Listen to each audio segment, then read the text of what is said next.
Hey y'all, what is up? Skylar here with Sky Gardens. I grow flowers right here in West Texas. We are so excited to have you back. Today we're going to be talking about drip lines in the form of a shrubler type of end to it so that you can get the water to a specific area. Last video we talked about long rows, and you can see some behind us here, the long row drip tape on those rows. So if you're wondering how to do that, refer to our last video. It has that in it. But this one is specifically going to be talking about things like rose gardens and planter boxes. Really like this. This is my main use for this type of watering system. So again, I'm not a professional. This is for those of you who are wondering how you can do this yourself and if it is even possible to do without hiring a water guy or getting your husband to come and do it for you. So super duper easy. I get everything that I will be using here from DripWorks, which I'm going to put the link down below so you can see what all you need to get for that and how all of these different things, where they come from, what they look like. DripWorks has been the absolute best out of anything that I've used. I've used Lowe's, used Home Depot stuff, Walmart stuff, you know, for a quick fix for things. DripWorks is just by far the best. So that is what we're talking about here today. And it's super simple. So as you can see, I've got my main line attached to our planter boxes.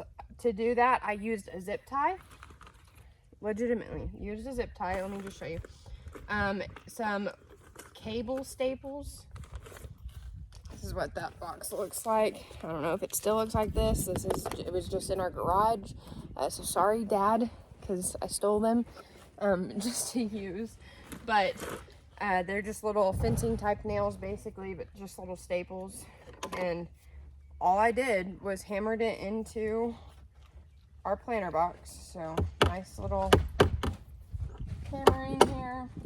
Well, if I can hammer.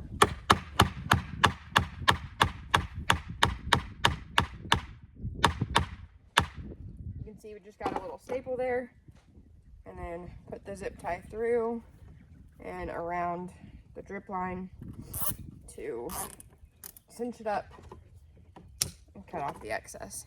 Nothing fancy here. This is super simple, super easy. Just attach it. If you're trying to attach your main line to anything, that's how I suggest do it. You can put it directly to the soil. We got landscape fabric staples for that. We do that on our long rows. You've seen that if you watched that video. But for this one, I just want it to be attached to the wood here, and this is exactly how I do it. Next thing we've got is we just put our little tubing, which is at DripWorks. So it comes in a long roll. You can actually see it right over there. I just didn't want to bring the whole thing over there because it's kind of heavy.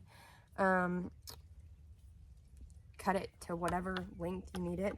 I would rather have these a little bit longer in here so I can move them over if one part of the planter box isn't getting enough water. I can move it to the other part. And then we're just going to attach it to the main line. I've got the water actually running right now. I don't know if you can see it in the background here or not. It's running pretty lightly. I don't have it on full blast, but you're gonna think it's on full blast in a minute whenever I punch this hole, because gonna go crazy. This is a little transfer barb, so it takes the water from the main line to the little tube. So I'm gonna put that on there first. I get everything ready on this end of things. I don't know, I'm just gonna drop it all. Get everything ready on this end of things so that I can punch a hole, and then it'll go directly to the actual line, and I don't have to fix anything else, because as soon as I punch this hole, water is going to be spewing everywhere. So that is why we do it exactly this way. You can see a lot of things already done across this thing. It's kind of fun. The hole, as soon as you punch it, it never spews until you release it, of course. So water everywhere. Told you, it doesn't look like it's on low blast, at least not at first. But you're gonna see we don't get the full effect right here that we would because it's not on full blast. But you can see it's got just the water spewing out really good. And we're gonna put that down out here. This one is like hardly working, but I'm just trying to put 2 little drip lines per box that I've got. So 6-foot area, 2 drip lines usually do just fine to water it well, especially as soon as I turn it up here in a minute. The water will go on higher blast. And then we've just got one other line to put in. It's actually in that hole right over there, that little planter box. But really easy. Just push the little tube onto the emitter. And then same with the transfer barb. Sometimes it's a little bit more difficult to get in. In order to get it in there, I usually just get started. And then I'll push it up against something really hard. It can definitely fall out whenever it's like at this point though, so just make sure you get it pushed all the way up so that you don't have any leaks spewing out. Super duper easy. Go down here, just like we did right over there. Punch a hole in our main line. Got it spewing everywhere. And there we go. Just like that, the water is working just fine. So, like I said, it is super easy. Anyone can do it.